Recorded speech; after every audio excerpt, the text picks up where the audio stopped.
Assalamualaikum everyone, welcome back to my YouTube channel. I hope you are all well. Welcome to another lecture number 12. आज मैं आपके साथ lecture number 12 में use of it को describe करूँगी, explain करूँगी। Use of it क्या होता है या यूज़ ऑफ इट में हम क्या पढ़ते हैं। यूज़ ऑफ इट यूज़ होता है इंट्रोडक्टली, यानी कि तारुफ के लिए, इंट्रोडक्शन के लिए यूज़ करते हैं हम।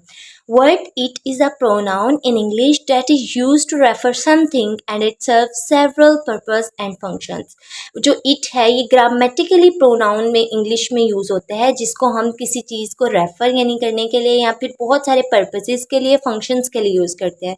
Here I will discuss some uses of it. अब मैं आपके साथ uses of it डिस्कस करूँगी कि आपने इट कहाँ, कैसे और किस तरह इस्तेमाल करना है। ठीक है, अब हम बढ़ते हैं आगे यूज़ ऑफ इट की तरफ।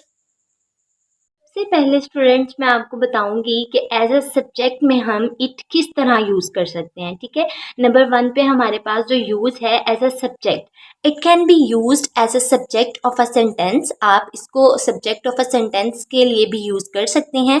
Representing a non specific thing और एनिमल, किसी भी जानवर को या कोई भी ऐसी चीज़ को शो करने के लिए आप एज अ सब्जेक्ट के लिए इट को यूज़ कर सकते हैं। For example, it is raining heavily, यानी रेन क्या है यहाँ पर आपके लिए सब्जेक्ट है, तो उसके लिए हमने इट यूज़ किया है। ठीक है, और इसके साथ सेकंड टाइप है आपके पास एज एन ऑब्जेक्ट। ऑब्जेक्ट के लिए आप इसको किस तरह यूज़ कर सकते हैं। It can function as the direct और indirect speech of a sentence. किसी भी जुमले की डायरेक्ट या इनडायरेक्ट स्पीच होगी जो, उसके लिए हमने इट को यूज़ करना है। ठीक है, ये यहाँ तक हमारा एज ए सब्जेक्ट और एज एन ऑब्जेक्ट इट को हम यूज़ कर सकते हैं। एज एन ऑब्जेक्ट में अगर हम उसकी एग्जाम्पल देखें तो that is John found his car and he parked in the garage, यानी जॉन जो है उसने अपनी गाड़ी ढूंढ ली या उसको मिल गई and he parked in the garage, और उसने उसको गराज में पार्क्ड कर दिया। ठीक है, अब नंबर 3 में हमारे पास है टू रिप्लेस नाउन्स। नाउन्स को रिप्लेस करने के लिए इट का यूज़ कैसे होता है। It is commonly use to replace a specific noun और नाउन फ्रेज।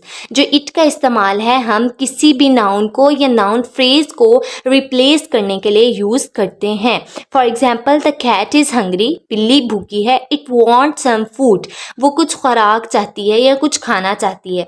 अब द कैट इज़ हंग्री क्या था, ये आपका एक सिंपल टेंस है, स्पेसिफिक नाउन है, लेकिन इसमें अगर आप नाउन फ्रेज के साथ उसको रिप्लेस करते हैं then we use it.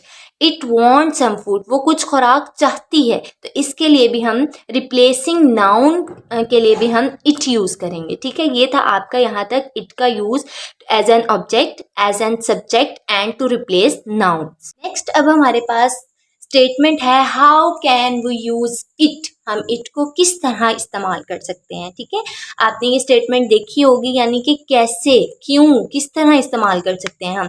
First of all आपके पास गिवन कंडीशन ये है कि आपने इट कब, कहाँ और कैसे इस्तेमाल करना है।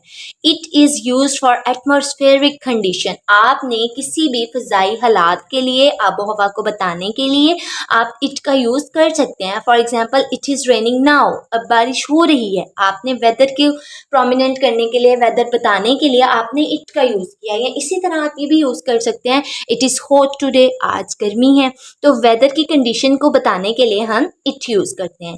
सेकेंड टाइप ये है हमारे पास to express time we use it, कोई भी टाइम को एक्सप्रेस के लिए, वक्त के इजहार के लिए हम इट यूज़ करते हैं। For example, it is 8 o'clock now, अब 8 बज चुके हैं। ठीक है, तो टाइम के लिए, टाइम को एक्सप्रेस करने के लिए, एटमॉस्फेरिक कंडीशन के लिए आपने इट यूज़ करना होता है। थर्ड पे मैं आपको बताऊंगी आप इट का यूज़ कैसे कर सकते हैं।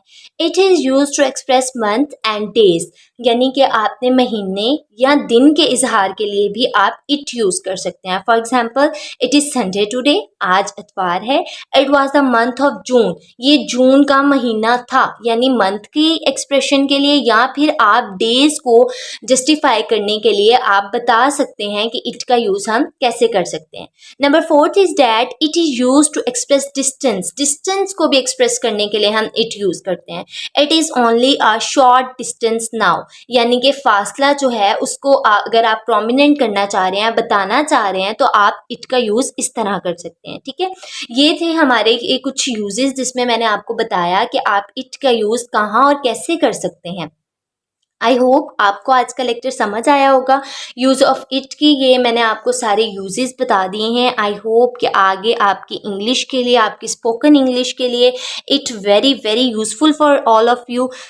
आई होप आपको मेरा लेक्चर पसंद आया होगा। Please subscribe my channel and don't forget to like, share and comment and also remember me in your precious prayers. आपसे मुलाकात होगी नेक्स्ट लेक्चर में। Until next time, Allah Hafiz.